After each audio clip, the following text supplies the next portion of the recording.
In Europe, there are many places where ethnic and nationalist issues are taken with a grain of salt. That is to say, they are lived out with particular intensity, practically at the surface. However, there is one region that stands out above all others. Of course, we're talking about the Balkans, a region that in the 1990s experienced firsthand the cruelty, senselessness, and horror of a merciless civil war in the heart of Europe. In a past video here on VisualPolitik that I'll link for you in the description, we told you many more details about this conflict. But what matters the most to us in this video is that one of its last military size was the struggle that pitted the Federal Republic of Yugoslavia, now Serbia, against the ethnic Albanian Kosovar separatists. This confrontation ended in 1999 after NATO intervened with an aerial bombing campaign against Slobodan's Milosevic's Yugoslavia. He was a guy who, by the way, ended his life in a prison in the Dutch city of The Hague while being tried for war crimes by the International Criminal Tribunal for the former Yugoslavia, a body created by the United Nations to try war crimes from the Yugoslav conflict. The fact is that although the war ended, the ethnic and political conflict went on. And the truth is that it has done so right up to this day.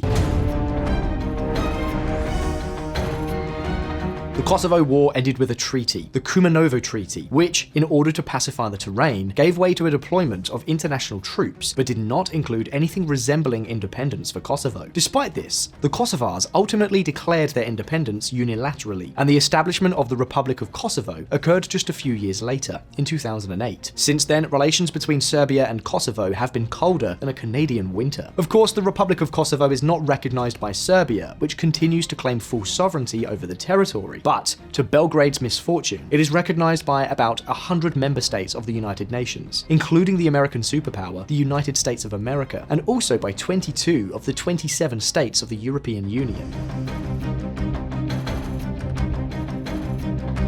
Well, in practice, this basically means that much of the developed world and the vast majority of the Western world sees the Republic of Kosovo as a sovereign state, which has meant that Serbia's hand and feet are tied when it comes to acting against Kosovar independence. Now, these guys are stubborn. Far from giving up, Belgrade's aspiration has always been, is, and seems likely to remain, to regain sovereignty over Kosovo by any means necessary. And you know what? As unrealistic as this may seem to us, the truth is that this position has serious implications. For example, every time the Kosovars announce some measure, however trivial or silly it may seem, to promote disconnection or disengagement with the Serbian state, suddenly tension flares up and things get hot again. This tension is particularly intense in the region you see on the screen, known as North Kosovo, an area made up of 4 municipalities in which ethnic Serbs are in the majority. And pay attention, because a little further on, we will see why this region is key to understanding the conflict. But I can already tell you that we are talking about an area where you will see practically nothing to do with independent Kosovo, because in these 4 municipalities, most of the inhabitants do not identify with the Republic of Kosovo or its government, but wish to remain part of Serbia. So how does the Serbian government respond to this desire? Well, I'm sure you can imagine. Serbia has declared itself the protector of ethnic Serbs living in this region within the Republic of Kosovo. In a way, it's very similar to Vladimir Putin's approach to Russian minorities in the former Soviet states. If they think the Kosovo Albanians will come to organize life in the north, and they have no right to do so, neither according to the Brussels Agreement nor according to the will of the people, I am afraid that that will lead to a disaster. Alexander Vučić, President of Serbia. Well, right at the end of 2022 and the beginning of 2023, the tensions flared up again to very high levels. For many analysts, this signals that a future disaster could be in the making. And yes, it may seem inconceivable that things could get out of hand in the middle of Europe, but given what we've seen in Ukraine, it is no longer easy to make such assertions. If anything has become clear, it is that the worst of nightmares can become reality. The question is, what is it that has brought the conflict between Serbia and Kosovo back into the international spotlight? Is it feasible that a war between these two countries will happen again? Well, let's take a look. But before, another question. Are you aware that your personal information is being sold on the internet without your knowledge? Probably not. This is widespread and on the rise. According to the annual data breach report by the Identity Theft Resource Center, there were 68% more breaches in 2021 than the previous year. But the good news is that you have the right to protect your privacy by asking data brokers to remove the information they have about you. Bad news is that that would take you years to do it manually. But wait, because all is not lost. Incogni, our sponsor sponsor today, will help you solve this problem in 3 easy steps. Create an account and enter your data. Grant them the rights to work for you. They will contact the data brokers on your behalf to request the deletion of your personal data. Relax and see how they work. They will handle any objections from the data brokers and keep you informed of their progress every step of the way. And the best of all, the first 100 people to use the code POLITIK, EN, at the link below will get 20% off incognito. So don't miss this opportunity.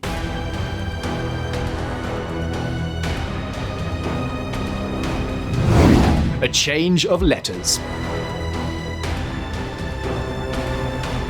Let's see, if I were to say that the biggest political military tensions in years between the Serbs and Kosovars have been caused by a change in car license plates, how would you feel about that? Well, guess what? I'm not exaggerating at all. It was a change in vehicle registrations by the Kosovo government that has once again sparked a fierce ethnic and political confrontation between the two territories. Or rather, it was the final straw.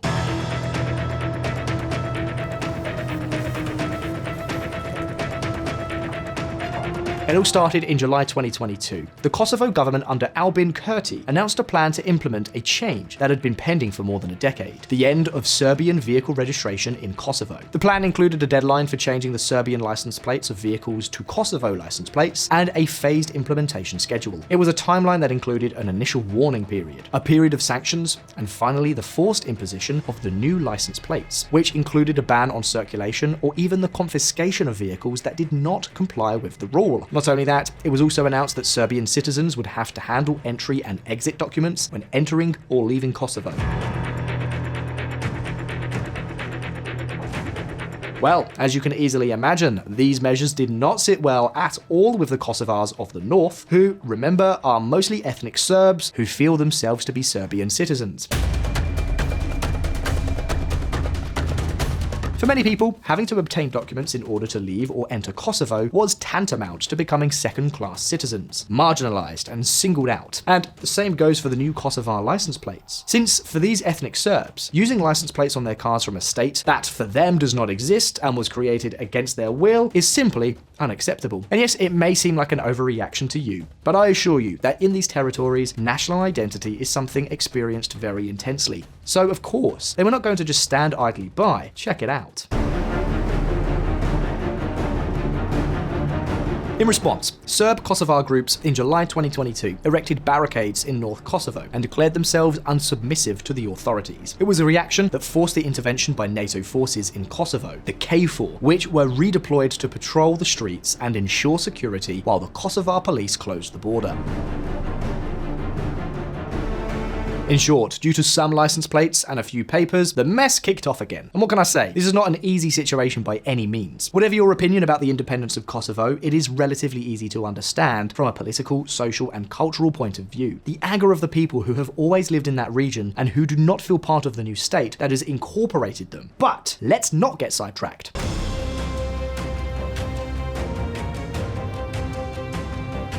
The fact is that after a lot of back and forth, agreement attempts, disagreements, political interventions, and appeals from the European Union and the United States, do you know what happened in the end? Well, in November 2022, the Kosovo government said that the license plates transition would be done and that the phased plan would be implemented between November 2022 and April 2023. So what happened next? Well, it was only a matter of time. Kosovo Serbs continue mass resignations from state institutions. Kosovo Serb police officials who resigned from the police over the weekend as part of a mass resignation alongside MPs, mayors, judicial officials have continued resigning, with officers handing over their weapons and cuffs. Of course, these events have not gone unnoticed in Serbia, which has seen the opportunity to try to destabilize the Kosovar authorities, at least in the north part of the self-proclaimed republic. How did they do it? Take a look. The state of Serbia says, and we say that, we will take care of them, the resigned officials. That's a new 50 or 60 million euros for us. We will do it all. Alexander Vučić, president of Serbia. You know, politics. Now, Serbia has officials in Kosovo again. But that's not all. In the weeks that followed, things have only gotten worse. After ethnic Serbs began to resign from Kosovo's state-linked institutions, ethnic tensions at the street level soon emerged. 10th of December 2022, Kosovo Serbs block road to main border crossings in volatile north. They were outraged over the arrest of an ethnic Serb former police officer who is suspected of being involved in recent attacks on Kosovo police officers. And so, it continues. In December 2022, the Serbs announced that they were putting their army on alert, the level of readiness prior to a war. Well, now that we all know more or less what has happened in recent months to make Kosovo and Serbia deserve a whole video on VisualPolitik, the question we can ask ourselves now is there really a chance of seeing another war in Europe in the short to medium term? Could Serbia end up attacking Kosovo? What are the chances of a conflict breaking out between these two countries, and what are the chances that it will end up not happening? Well, let's find out.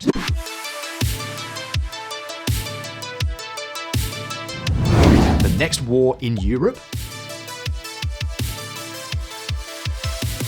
The war in Ukraine has suddenly awakened the whole of Europe from a sweet dream in which it had been immersed for several decades, believing that another war on the old continent was a completely impossible scenario. Now, of course, that sentiment has changed, and along with Ukraine, probably the other big hotspot in European geopolitics is the Balkans, particularly the Western Balkans. In fact, the thought of a new conflict in this region is not so far-fetched. Now, is it something for which there is an immediate risk? If so, what kind of a war or conflict are we talking about? Well, answering these questions with blunt answers would be almost like guessing the future. And you know that on VisualPolitik, we are not big fans of crystal balls. But what we can do is tell you the reasons why and why not a military clash between Serbia and Kosovo could end up taking place, and what would eventuate if something like that were to happen.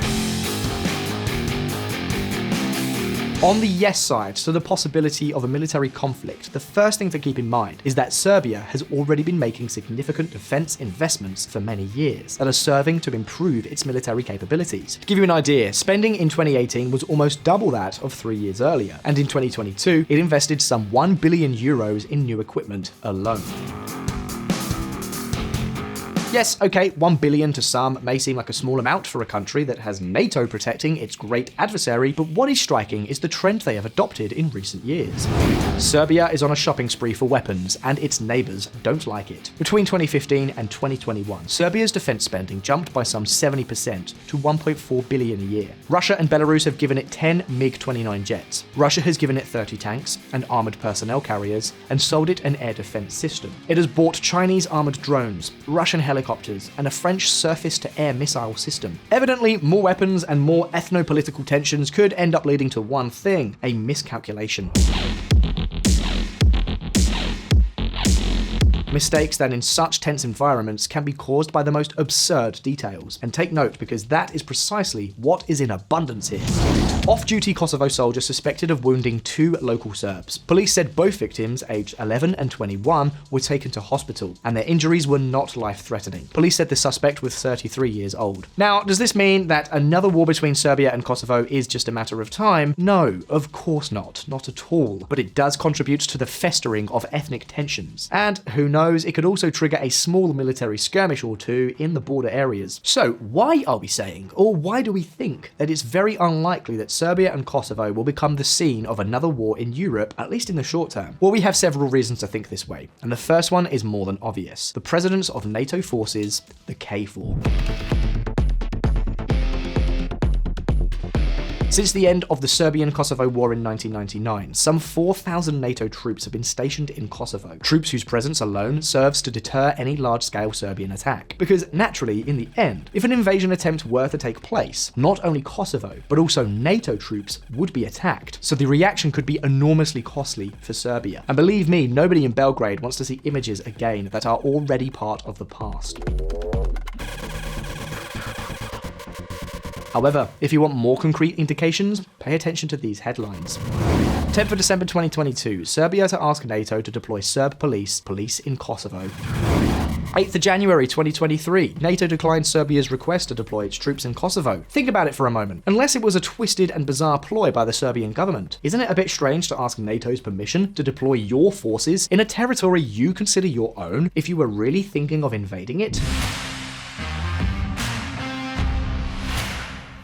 Of course, from the Serbian point of view, the territory of Kosovo is as much Serbia as Belgrade itself, so asking NATO for permission to deploy Serbian forces, and what's more, respecting their refusal, is quite revealing. Therefore, and despite all the headlines we can find, it does not seem at all likely that the Serbs are even thinking of angering NATO with outbursts in the military field, and that, my friends, is key. But you know what? This is not the only argument we can find to dismiss the Serbian invasion. You see, not a long time ago on VisualPolitik, we told you all about the peculiar relationship that Serbia has with the European Union. If you haven't seen that video, well, you can find that link in the description. So, in a nutshell, Serbia is one of the 7 states that maintain the status of an official candidate for full membership into the European Union. And although for years they have been showing little or no effort to make the reforms that would allow accession, the fact is that their candidate status is on the table. A status that brings significant benefits.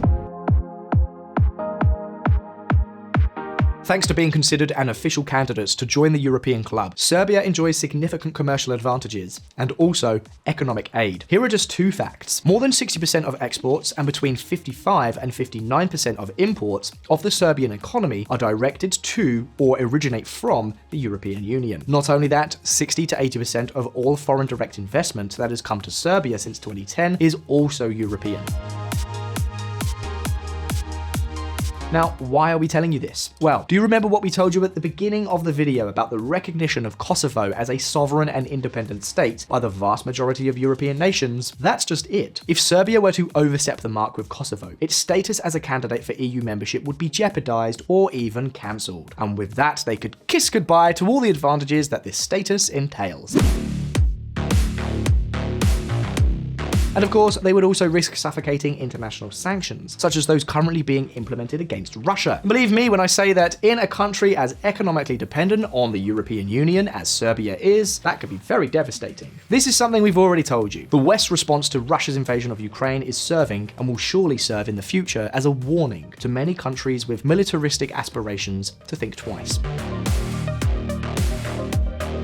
In addition, to make matters worse, Serbia's only major unmitigated support for Kosovo is precisely Russia. And well, let's just say that with the economic and military attrition that Putin's country is suffering, they are not going to be able to lend a hand to Serbia either now or for a long time to come. So, as you can see, ethno-political and even military tensions have been, are, and seem to continue to be the way Serbia and Kosovo relate to each other. But it does not seem that blood is about to be shed. But now, it's your turn. Do you think Kosovo and Serbia will go to war again in the future? How do you think the international community would react in such a case? Would they act the same, more actively, or more passively than they did with Ukraine? Leave us your opinion below in the comments. And you know, if you like this video, don't forget to like it and subscribe to our channel so you don't miss any future videos. Once again, thank you for watching. All the best. See you next time.